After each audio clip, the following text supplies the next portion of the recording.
on multiple platforms. And we want to be a great platform for creators that are trying to realize that potential. But now back to the specifics of the question on these four specific titles.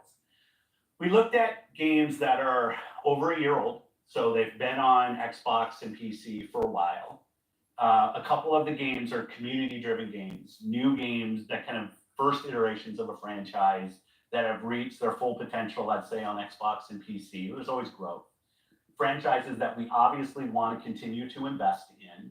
Part of having the ability to continue to invest is that the businesses behind those franchises continue. We think it's important that these service-based games that have communities behind them, that they can have confidence that they're going to exist. So this is the Xbox podcast community-driven games that will end up update about and give us the ability to continue to invest in them. The future of Xbox. Business and great for the community. So Phil Spencer has announced that 4 games will be coming to PlayStation 5 and Nintendo, that were never really but they're few-year-old games and they won't be Starfield or any other stuff. So what those 4 games are, he said he's not going to announce. Wanted to go build that we love supporting creative endeavors across our studios, regardless of size. And as they've realized their full potential on Xbox and PC, we see an opportunity to utilize the other platforms as a place to just drive more business value out of those games, allowing us to invest in maybe future iterations of those, so sequels to those, or just other games like that in our portfolio. And when we don't damage Xbox and we can grow our business using what other platforms have and to help us with that, we're going to do that. And that's really the story behind these 4 games. And last thing I'll say, looking forward, I think there is an interesting story for us of introducing Xbox franchises to players on other platforms to get them more interested in Xbox. We think there's a good brand value for Xbox there. So another thing that's also been announced. No promise beyond that. So if you're on those other platforms and you see these 4 games coming, please don't take it as some signal that everything's coming. It's not. And we're going to learn. So when you are thinking about the future and this concept of live service games, games that can benefit from bigger audiences, new audiences, how does that apply to future titles and how you're applying that criteria there? Yeah, there's really no fundamental change to how we think about exclusivity. We just came out of Developer Direct, which was an awesome show, where we showed great games that are coming to Xbox and PC and cloud, which really makes them accessible to hundreds of millions of people. So it's this kind of, we're really focused on a couple platforms and what's going to show up there. But our key of play the games you want with the people you want, anywhere you want, when everybody plays, we all win. These have been part of our strategy for years and will continue to be. Our focus is on how do we continue to grow the games industry by reaching more players in more places, and how do we grow Xbox as part of that. Xbox is a hardware platform, Xbox is a publisher of great games, and Xbox as a platform for the world's best creators. Mm-hmm. And then knowing that, how do we think about our first party games and Game Pass?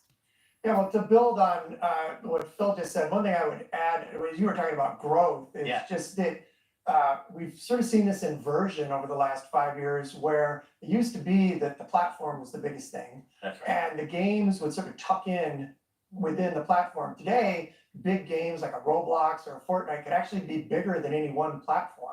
And that really has changed the way that we think about things. So in the midst of all So if you're just joining or watching this, this is the Xbox podcast update about the future of Xbox, and games are coming to the PlayStation 5 and Nintendo. Into Game Pass on day 1. And third, we know that Game Pass will only be available on Xbox. So there's sort of starting and that's points 4 for us. games, old games. As Phil That is. mentioned, there are games today that you can play that only can be found on Xbox.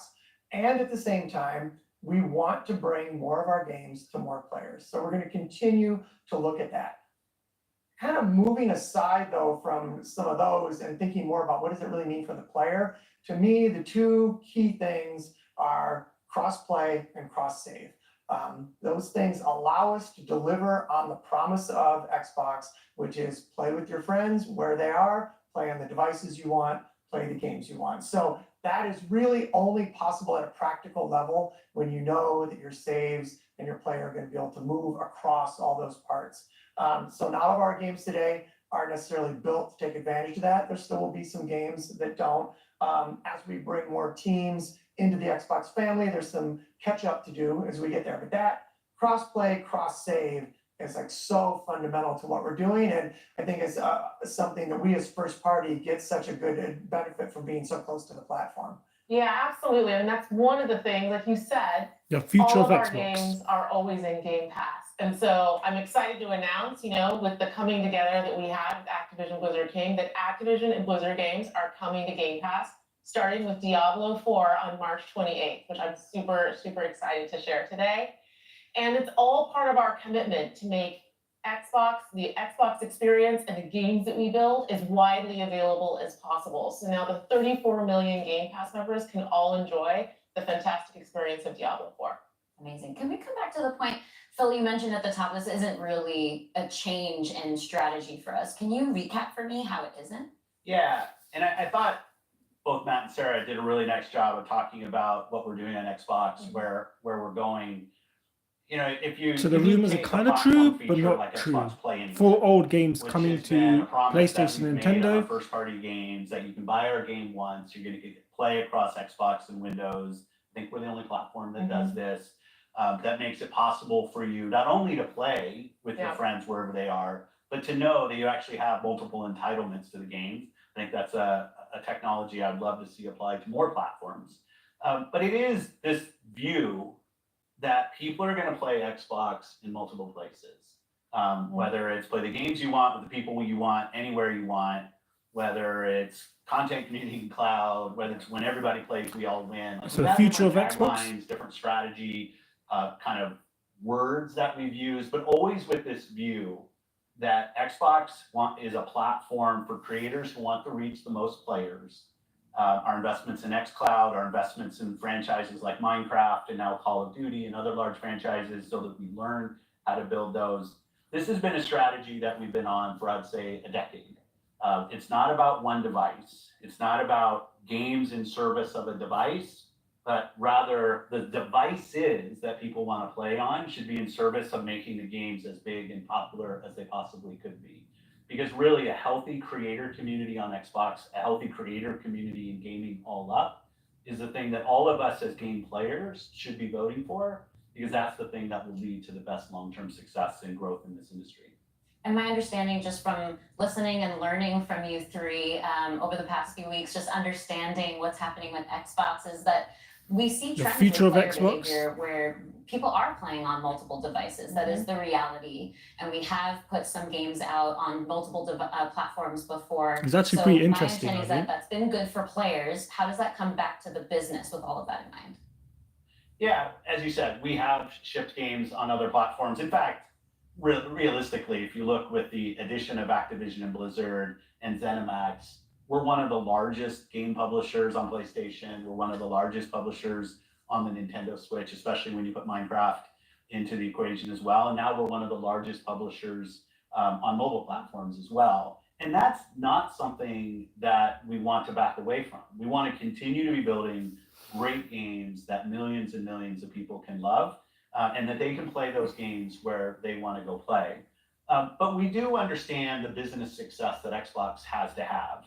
Us as leaders in this business, the system today, the system that all companies that we play video games from, is a world of you got to be growing your business, growth in our that's what it's all about, really, at the end of the day, growing the business of Xbox. Many people know I've And been Sony on going to Xbox do the for same over 20 thing. years, and I want to make sure Xbox is in the best position for the next 20 years.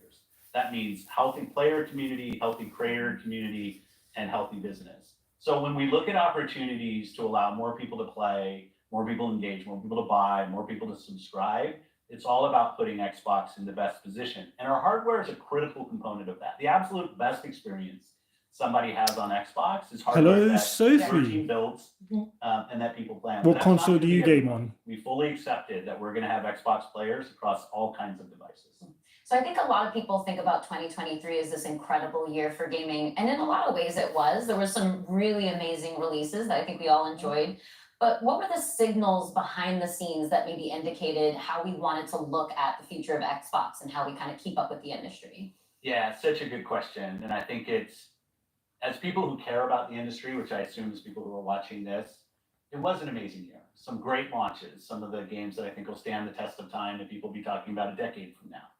But it's an industry that didn't really grow. And what happens when an industry doesn't grow? You end up with some job eliminations, which we had. We had even our own hard decisions to make about building a sustainable business for ourselves, but in no way were we alone in that. When you think about a healthy industry, I want players who believe that they will find the best games on the platforms that they love. Hello. I want people who invest their careers in working here to feel like this is a place that they can be successful. I think this is And the that future of really is gaming. down to being part of an industry that is Even growing. PlayStation are going to do If the you same listen to thing. Lisa Su, the AMD CEO, she'll say that AMD-powered consoles are likely to decline in 2024. I think there's an amazing set of games coming in 2024, but if we don't get to growing as an industry, the industry will struggle. And today there's really two choices on how do you grow the industry. Do you say I have a fixed number of players, the players that we have today, and do I find new ways to monetize those players to get more money from the players that I have? Or do you think about how do I expand the business I have by finding new players and adding those to the base of players that already play?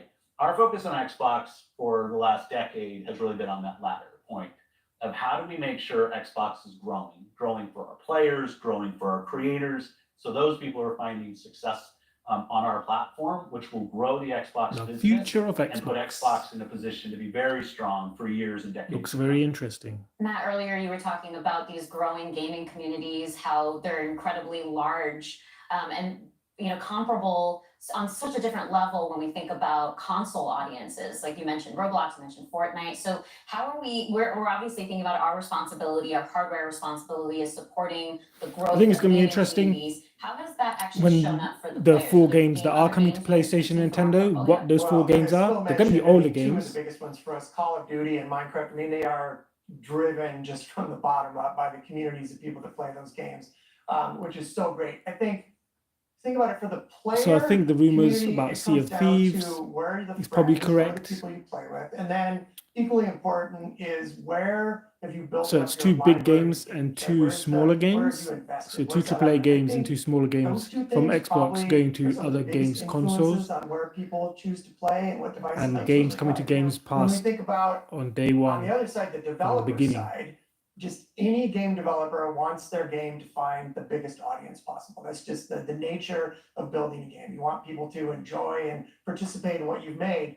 And I think we're in a unique position to deliver on that just because we are the platform. We build hardware. We've got a first party games group, and then we've got a system that ties that together. But I do wonder that what brings together games your are coming to friends, PlayStation and your Nintendo. I progression, think your Sea of Thieves achievements, is all probably of the that. easier I one, think older that's games. really what is I contributing wouldn't be to the momentum surprised of some of these if communities. Halo Yeah, absolutely. I mean, when you look at, just step back and you look at the history of the goes to industry, we've moved from a place where it PlayStation. used to be that But who knows? someone built and launched a game to accelerate hardware, to actually the things we do with our hardware and with our platform are all in service of making those games bigger.